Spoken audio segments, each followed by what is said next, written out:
I'm Suzanne Long. I'm the curator at the Epperson Gallery in Crockett, California.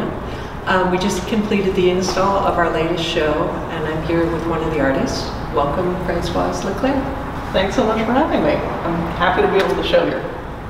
So we just finished installing your show. So what is the concept that you were working with in developing this body of work? I've been working with horses, the idea of horses, for several years, and the more I'm refining them and working with the idea of horses, the more I'm kind of finding out that it's not about horses, the animal, so much as it is about our relationship to animals, our relationship to nature, how the way we live has changed so much in the last 100 years, the pace that we live, and so it's really kind of more about the passage of time and obsolescence versus technology, and these sort of ideas are sort of coming to the surface for me through the idea of the horse. And what is it about, like, the horse specifically, like that beast, that sort of represents or like holds these concepts for you? I'm fascinated by the fact that we could be so intimately connected to a species for millennia, just part of our daily lives. I mean, these are creatures that helped us survive, communicate messages over long distances, transported our goods, took us to, the doctor in an emergency, brought the doctor to us in emergencies. I mean, these animals were so intertwined with human lives, and then in the space of 1 or 2 generations, gone. And I think that's just a really fascinating sort of idea, that something can be so present and so intimately involved in our existence and then suddenly is gone. And I think that even though the majority of people don't live with horses today, I think that there is a loss there that we are not totally conscious of. A lot of the work that's in the show also has photographic imagery and image transfer, and some of your older work has that as well. So what's that story?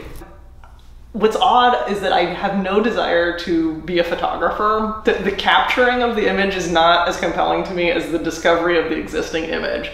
I've always been into documentaries. I studied documentary in college, and there's something about the existing world having been captured in someone else's photo that they never thought would go anywhere, and here it is 70 years later, 100 years later, in front of me at a garage sale. The cyanotypes are not fired, but similar to ceramics that get fired, you don't always know exactly what you're going to get at the end of the process.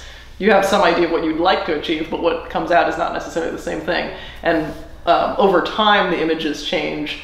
So I think there's something there also as far as the ephemeral nature of the people in the photographs, of all of our lives, of the lives of the horses in the photographs, is that they kind of appear and then disappear. And so there's maybe, if I never get them to be permanent, that is somehow thematically reinforced by the fact that they're transient. You also have a couple bronze cast pieces. Is this the first that you've cast in bronze? Yes. Yeah, these are the first bronzes. They're cast from a ceramic piece. For people who don't know about bronze casting, most bronzes start their lives as either plasticine, oil clay, or wax, which is then a sacrificial object that the foundry uses to get to the bronze. This body of work, there's also a couple pieces that were broken in the firing process and then put back together. Could you talk about that process? Yes, there are 3 pieces, in fact, that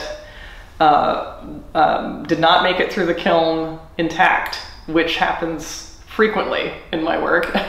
And they were produced before COVID, blew up in the kiln, and spent a year and a half in shards on my studio floor. And then finally, when it came time to prepare for the show, I looked at the shards and thought, I'd love to give these guys another life. And so many people might be familiar with the Japanese practice of kintsugi, which is repair with a tree sap. This is the days before epoxy, so they would use tree sap and gold powder to put together ceramic objects that had been broken. I use a modern version involving modern materials, but the idea is the same, that the finished object in some ways is more beautiful than the undamaged object that it started out as. So what are some of your influences, or just your approach to your work? In screenwriting, they talk about the lie that tells the truth, where something is maybe not literally exactly correct, but gets to the gist of what you're saying better. I try to study anatomy and proportion and get all that stuff in my head and then forget about it. Because I don't want to be a slave to it. Yeah. Because I think it sucks all of the poetry out of the piece.